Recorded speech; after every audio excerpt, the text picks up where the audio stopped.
Chers commonautes, bienvenue! Après un épisode consacré à Facebook, il est temps de continuer et de passer sur LinkedIn. C'est le moment de se mettre en mode corpo et de mettre sa plus belle cravate.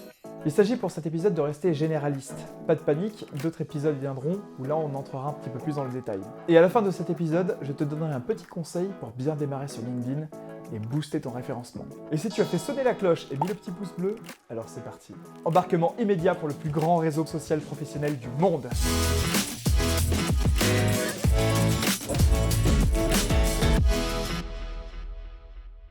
LinkedIn règne aujourd'hui sans partage sur les réseaux sociaux orientés business. Si tu es à la recherche d'un job, ou tu as envie de développer ton réseau, ou de faire prospérer ton entreprise, c'est là que tu dois être.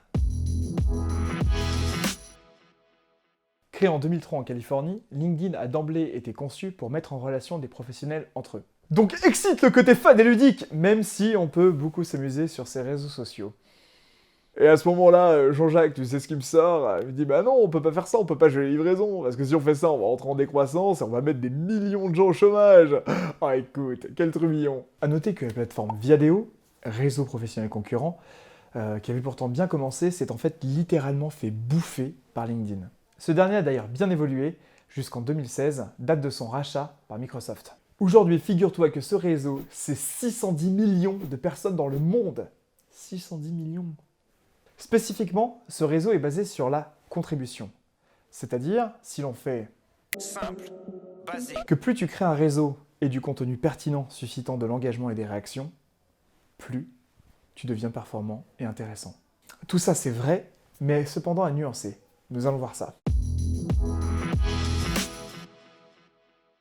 LinkedIn te place au centre de ses préoccupations. Quand tu arrives, il te guide sur la plateforme et te fait comprendre que le meilleur produit du monde, c'est toi. Oui, tu es mon précieux. En effet, avant d'aller plus loin, il faut donc que tu crées ton profil, c'est-à-dire l'équivalent de ton CV, avec ton expérience, tes compétences et tes centres d'intérêt. Ensuite, utilise une photo professionnelle et donne le meilleur de toi-même.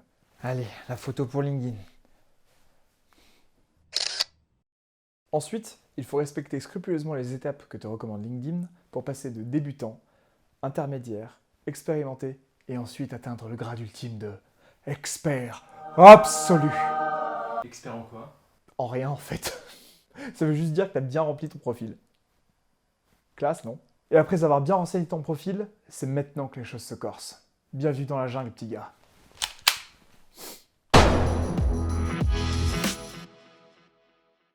Contrairement à Facebook, on n'est pas là pour se faire des amis ou encore draguer.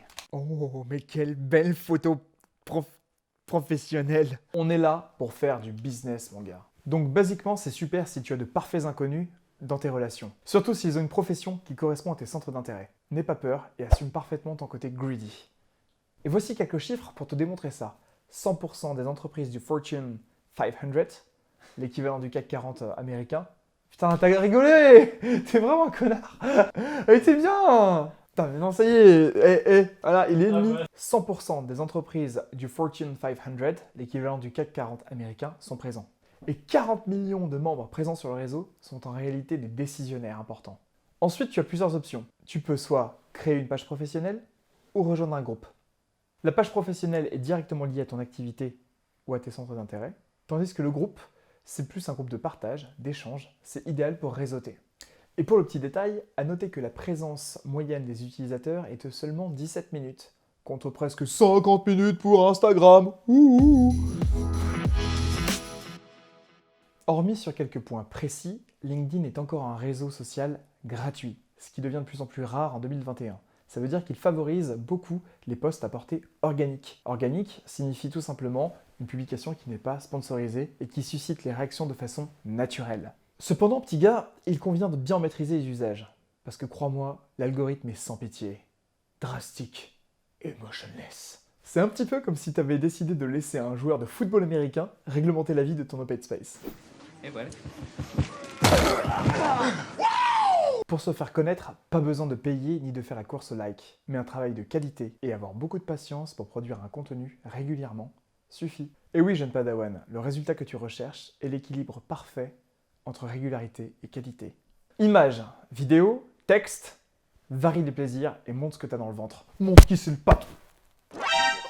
Et montre ce que t'as dans le ventre.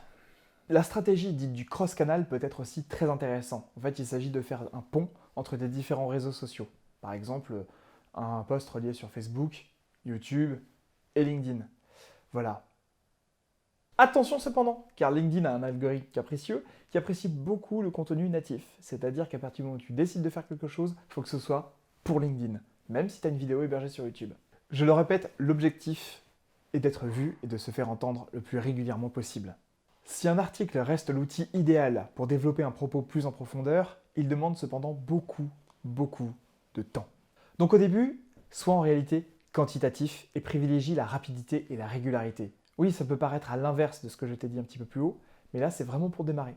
Pour cela, crée et partage des posts. Associe à cela seulement 3 hashtags, ça suffit amplement. Ce faisant régulièrement, tu vas te faire connaître, augmenter ton référencement, et c'est là que tu vas susciter des réactions intéressantes. Et c'est là que tu es pile dans l'objectif de LinkedIn, la contribution. Une des pratiques les plus simples et les plus intéressantes, et surtout à laquelle on ne pense jamais, c'est tout simplement d'utiliser une question assortie d'un joli visuel. Posez-la à votre réseau et laissez-le répondre. Et c'est surtout le meilleur moyen pour que ton réseau partage avec toi son expérience. Et pour t'inciter à communiquer, dernière petite astuce, figure-toi que 80% des profils LinkedIn sont inactifs. Alors fais-toi entendre, bordel! Et voilà, cher Comonaute, j'espère que ça t'a plu, que tu as appris plein de choses et que ça t'a donné envie de mettre à jour ton profil LinkedIn. En attendant, nous, on te donne rendez-vous pour le prochain épisode qui va clore ce cycle sur les réseaux sociaux. Clique sur la petite cloche pour ne rien louper et surtout, prends soin de toi. À bientôt.